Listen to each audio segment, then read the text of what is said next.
Before Teach for India, I was an educator. I used to volunteer and teach children in low income communities through various small grassroots organizations in India. And one of the biggest lessons I learned while there was that me teaching and children learning are two very different things. My children were facing a lot of adversities outside of school, which was stopping them from accessing learning. And I felt like I needed to be more equipped and my horizon had to be more wide for me to be able to serve my children better. That inspired me to apply for the Teach for India Fellowship and be a part of this wonderful community of high quality educators and high willed educators who were going to change the world someday for our children. My name is Richa. I'm from India and I was a Teach for India 2017 fellow. And currently, I'm the co founder and CEO of Labhya, which is an education nonprofit in India. In my journey as an educator, unfortunately, I lost two of my students. One was to community violence, and another one was to a disease that I had recovered from when I was a child. I saw how the community, my children's parents, and the rest of my classroom of full of children felt about it and how they did not have the right kind of skills or support to cope with these realities.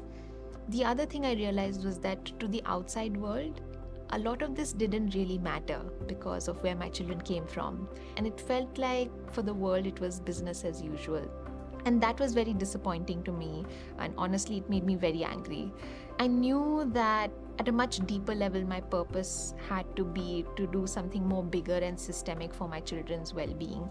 A big part of my journey was to enable my children with the right kind of skills, problem solving skills, and creativity to go and negotiate with the community, negotiate with community leaders on what they wanted and what they needed to change in the community, while also building a stronger relationship with their parents beyond transactional conversations, to be able to have a home which witnessed well being and communication on a day to day. When we did this, I saw children show up to school more often. I saw them be more present in the classroom. I saw them having the agency to learn and to own their learning in the long run.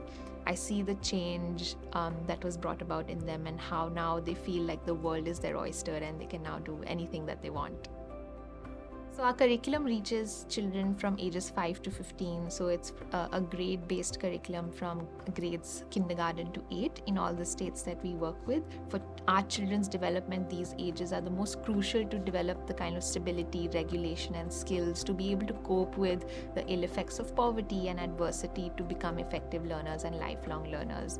We also try to make sure that the curriculum is very low burden and is easy to implement for our teachers, given that our teachers are grossly overworked and there's so many things that they have to take care of during the day at school. Many of our parents are not that literate and they feel very underconfident to talk to teachers about their child's development. But because of the happiness curriculum, Anandam and Saharsh curriculum, we have seen that parents are coming up to school, to the parent-teacher meetings, talking to teachers about their child's behavior and what they can do to help each other, support the children, etc. And it's giving them more confidence and more context to talk to teachers about their children. And that has been an amazing impact to see on the ground.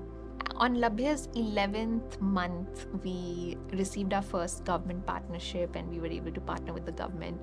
And the only reason behind that, even though we were very young as an organization and as founders, was the willingness of the first state government that we worked with, which is the government of Delhi, of investing in education and prioritizing high quality education. And that was a big learning opportunity for us as an organization, as much as of an opportunity it was for us to contribute to the movement. And after that, we saw more and more governments show more interest in the work that we did. We invited many government officials from other states to come visit the happiness class, witness the magic, and many of them went back and convinced their stakeholders to take the program forward. And that's how, over the past 5 years, we've been scaling from one state to now 3 states, from about 1,037 schools to now 22,000 schools. As a young leader for the SDGs, I'm part of a cohort of one of 17 people who have been selected globally to further the Sustainable Development Goals and advocate for and act out on the 2030 agenda. My goal is to ensure that the world recognizes well-being of children and young people as a core issue and a core goal that we need to achieve